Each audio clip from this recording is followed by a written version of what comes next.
तुम तो मैच्योर हो, तुम तो समझदार हो, तुम काहे चुप्पी साधे बैठे हो? तुम क्यों नहीं न्याय करते हो अपने घर में? क्यों नहीं अपनी औलाद को समझाते हो? क्यों लड़ने देते हो? सही समय पर बंटवारा ना करना, सास का एक बहू से ज्यादा लगाव हो जाना, एक बहू को सब देना, एक बहू से कुछ ना, एक बहू को कुछ ना देना, ये सारे कारण युद्ध के जिम्मेदार होते हैं। आज की सासों को आपने देखा होगा, ये सास भी ना एक बहू के पक्ष में चली जाती है, एक बहू को सारे सब कुछ दे देती है, दूसरी बहू बेचारी ताकती रहती है। इसलिए बेटे, दो माँ बाप को चाहिए कि बच्चों के साथ न्याय। मैया आप क्या कह रही हो? आपने एक कोई दिया तो नहीं है सब कुछ? यदि दो बच्चे हैं आपके तो दोनों को ठीक ठीक बंटवारा करो। भाई, माँ बाप की संपत्ति पर दो बेटे हैं या चार बेटे हैं, सबका बराबर अधिकार है। और हम तो बच्चों से कहेंगे, आप अपने आप को इतना योग्य बनाओ कि आपको माँ बाप की संपत्ति की जरूरत ना पड़े, सिर्फ माँ बाप के आशीर्वाद की जरूरत पड़े। अपने आप को इतना काबिल बनाओ तो ये सारी बातें कहने की जरूरत ना पड़े।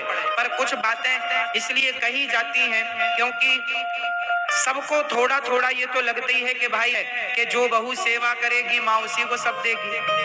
अब दूसरी गाली देगी बहू तो उससे भला क्या देगी?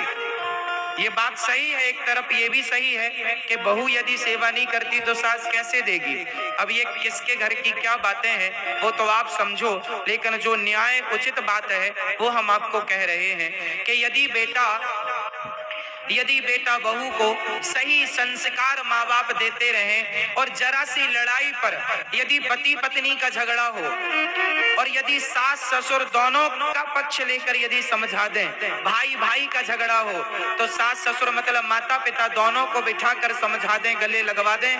जेठानी देवरानी का झगड़ा हो, अच्छा झगड़ा पहले थोड़ा सा होता है फिर बातें बढ़ने लग जाती हैं, छोटी बात हुई कभी बात खत्म करवा देना सास ससुर तो किसी के घर में झगड़े होंगे ही नहीं। पर सास ससुर कुछ ऐसे होते हैं कि वो खुद बातों को खींचते रहते हैं और बढ़ाते बढ़ाते वो घर में महाभारत की स्थिति उत्पन्न हो जाती है। तो महाभारत किसकी गलती से हुआ ये समझना है। गलती बच्चे करते हैं माना की, पर उस गलती पर बड़ों का त्वरा जरूरी है, बड़ों का ज्ञान जरूरी होता है, सही ज्ञान, चुप्पी वाला ज्ञान नहीं कि साड़ी खिंच रही है तो खिंचने दो, हम तो चुपचाप बैठेंगे। ऐसे में तो महाभारत होके ही रहेगा। अच्छा एक बात बताओ,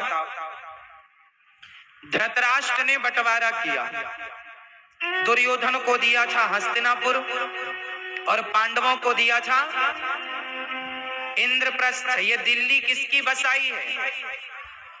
जो तो मेरठ का राजा तो दुर्योधन को भावी राजा बनाया गया कि धृतराष्ट्र के बाद दुर्योधन राजा बनेगा। और ये जो दिल्ली है ये उस जमाने में बंजर भूमि हुआ करती थी, पथरीली भूमि। पथरीली मीन्स पत्थर के सिवा कुछ नहीं। तो सबसे बंजर भूमि, धृतराष्ट्र इतने बड़े पक्षपाती थे, अपने बच्चों को तो उपजाऊ भूमि दे दी और पांडवों के बच्चों को, पांडवों को पथरीली भूमि दी कि इसमें कुछ ना होए, मतलब कपट देखिए।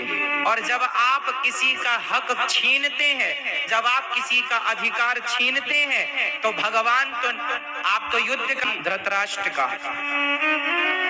इसलिए किसी का अधिकार, किसी का हक मत छीनना मेरी माँ, वरना ईश्वर के घर देर है।